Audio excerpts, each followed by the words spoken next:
शरणं गच्छामि। माननीय साथियों, नमो बुद्धाय, जय भीम। आज के अंबेडकर संदेश में आपका हार्दिक स्वागत है।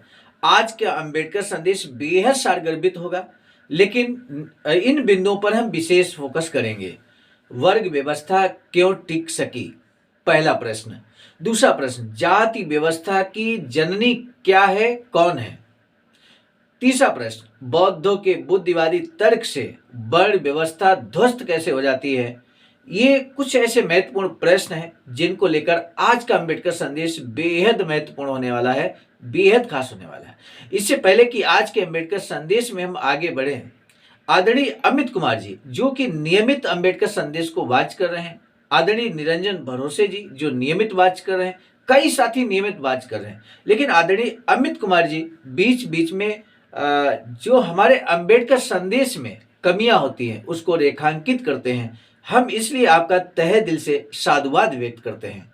सम्मानित साथियों, जो साथी अंबेडकर संदेश के वाचन में कहीं गलतियां होती हैं, कुछ शब्दावली में अगर कहीं जाने अनजाने में गलती होती है और इतना बारीक विश्लेषण के साथ साथ इतनी बारीकी से आप उसको ध्यान से सुनते हैं, इससे हमें खुशी मिलती है और आपके इंगित करने से, रेखांकित करने से उस गलती को दूर करने में हमें मदद मिलती है।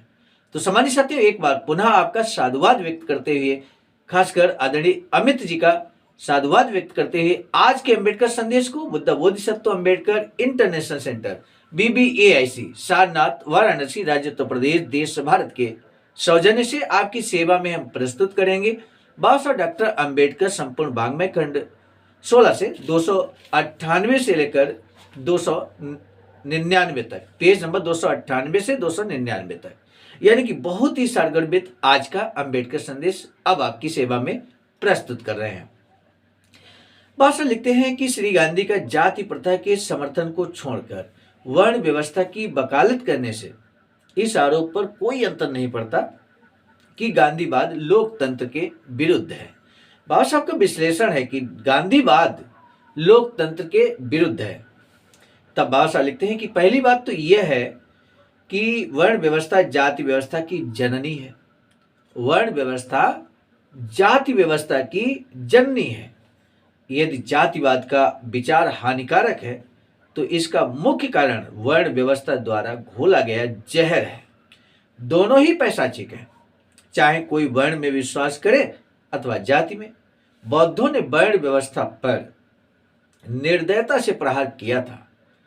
बौद्धों ने जाति व्यवस्था, वर्ण व्यवस्था पर निर्दयता से प्रहार किया था। पाखंडी और वैदिक सनातनी हिंदू उन्हें विवेकपूर्ण उत्तर न दे सके।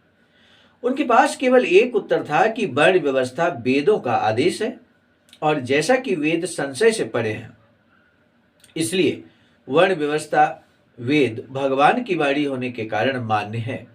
बौद्धों के बुद्धिवादी तर्क के सामने वर्ण व्यवस्था की मूर्खतापूर्ण तर्कें कहीं नहीं टिकती। यदि वर्ण व्यवस्था टिक सकी तो केवल भगवत गीता के कारण, जिसने वर्ण व्यवस्था का दार्शनिक आधार पर तर्क देकर सुदृढ़ किया कि वर्ण मनुष्य के स्वाभाविक गुणों पर आधारित है। भगवत गीता ने सांख्य दर्शन की वैशाखी लगाकर वर्ण के आधार को पुख्ता और मजबूत कर दिया। भगवत गीता ने वर्ण व्यवस्था को नया जीवन प्रदान करने के लिए स्वाभाविक गुणों का नाम देकर बहुत बड़ी धूर्तता की है। भगवत गीता की वर्ण व्यवस्था में कम से कम 2 गुण अवश्य हैं। गीता का यह कहना नहीं है कि वर्ण जन्म पर आधारित है। वास्तव में उनका मुख्य कथन यह है कि वर्ण मनुष्य के स्वाभाविक गुणों के अनुसार निश्चित है।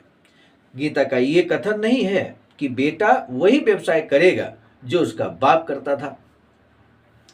गीता का कहना है कि किसी मनुष्य का पेशा उसके स्वाभाविक गुणों के अनुसार होगा, पिता का व्यवसाय पिता के स्वाभाविक गुणों के अनुसार होगा और बेटे का व्यवसाय बेटे के स्वाभाविक गुणों के अनुसार होगा।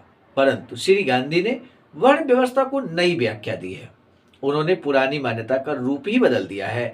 श्री गांधी के पूर्व सनातनी हिंदू जाति के आधार पर पीढ़ी दर पीढ़ी व्यवसाय अपनाने के सिद्धांत को मानते थे, वर्ण के आधार पर नहीं। परंतु श्री गांधी ने अपने मन से वर्ण की नई व्याख्या कर डाली। श्री गांधी के शब्दों में वर्ण का निर्धारण जन्म से होता है और वर्ण का व्यवसाय पीढ़ी दर पीढ़ी के सिद्धांत से निश्चित किया जाता है।